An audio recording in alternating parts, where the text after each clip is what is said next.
នេះគឺជាដើមវល្លិប្រកងវល្លិប្រកងខ្ញុំមានពីរប្រភេ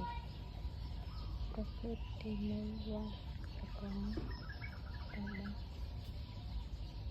ខ្មែរលើវល្លិប្រកងនេះធ្វើពីស្ដើង350ចន្លោះទៅ60លើទឹកចំនួន5លីត្រច្របាច់ឲ្យម៉ត់រហូតច្របាច់រហូតដល់ចេញពណ៌ស្វាយក្រមៅរ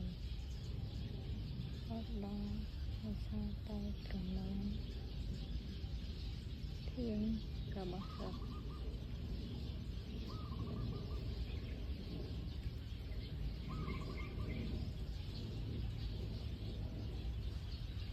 វល្លិប្រកងស្រុកទូកនេះ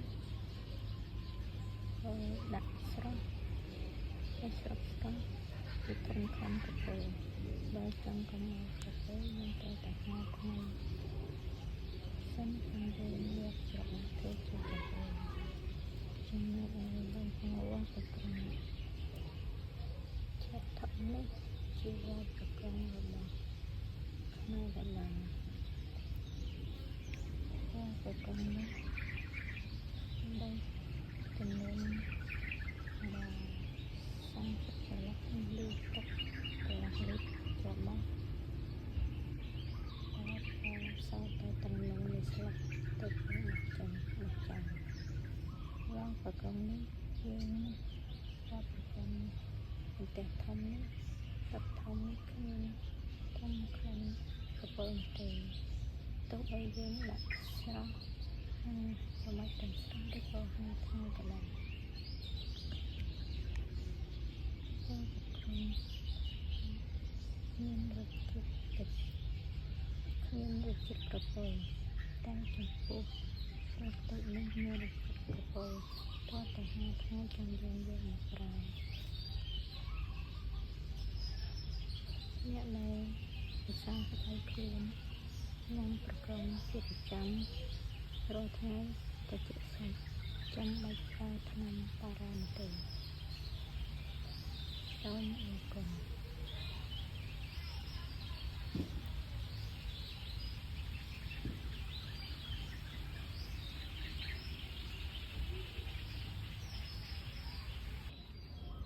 នេះគឺជា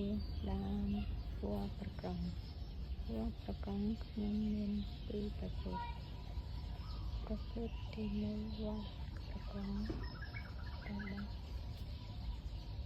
ខ្មែរលើវល្លិប្រកងនេះធ្វើពីស្ដើង350ចន្លោះទៅ60លើទឹកចំនួន5លីត្រច្របាច់ឲ្យម៉ត់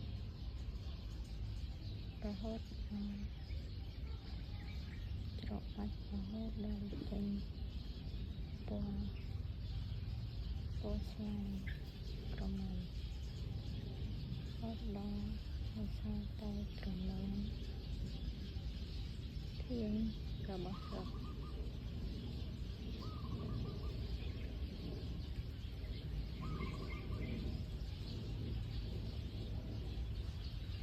វល្លិប្រកងស្រុកទូកនេះដាក់ស្រស់ឲ្យស្រស់ស្អាតពីធំខំកាពើបើចង់កុំឲ្យកាពើមិនត្រូវតែហាលថ្ងៃសិនខាងយើងយកច្របាច់ធ្វើជាកាពើចំណែកឯបងប្អូនវល្លិប្រកងឆាត់ថប់នេះជាវល្លិប្រកងរបស់ខ្មែរកន្លងវល្លិប្រកងនេះបានចំនួន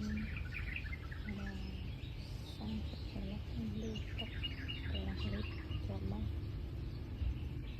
ហើយសល់តែតំណងនៃស្លឹកទៅមកចាញ់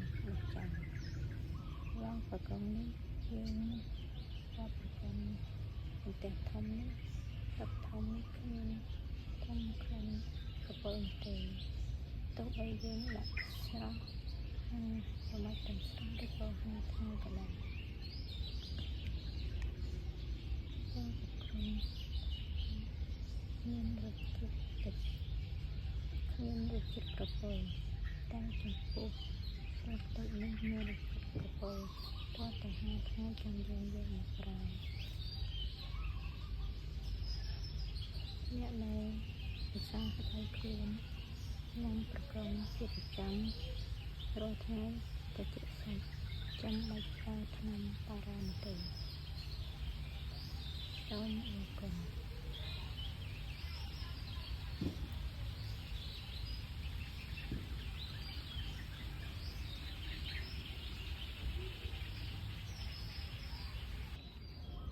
នេះគឺជាដើមវល្លិប្រកងវល្លិប្រកងខ្ញុំមានពីរប្រភេទទី1វល្លិប្រកងតាមដាស់ខ្មៅលើវល្លិប្រកងនេះស្លឹកទូចស្ដើង350ចន្លោះទៅ60លាយទឹកចំនួន5លីត្រច្របាច់ឲ្យម៉ត់រហូតដល់ច្របាច់រហូតដល់ចេញពណ៌ស្វាយក្រមៅរហូតដល់នៅសល់តែក្រមួនធាងរបស់ស្លឹក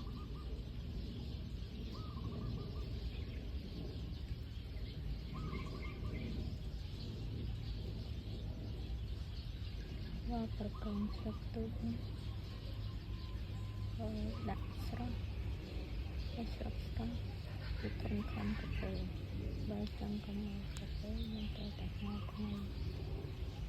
សិនខាងយើងយកច្របាច់ធ្វើជាកាហ្វេចំណែកឯបងប្អូនវល្លិប្រកងឆាប់ថប់នេះ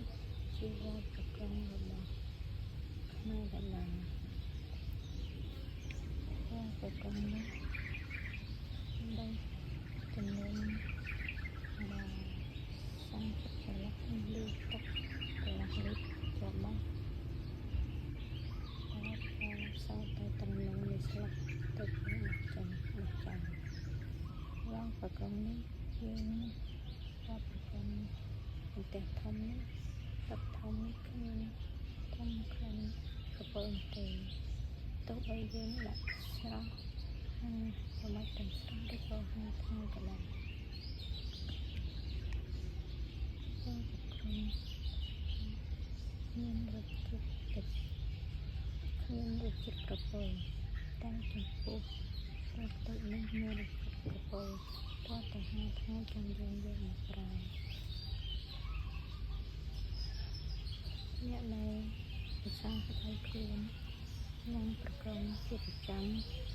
រាល់ថ្ងៃទៅជាសាច់ចាំបាច់ប្រើថ្នាំប៉ារ៉ានោះទេសូមអរគុណ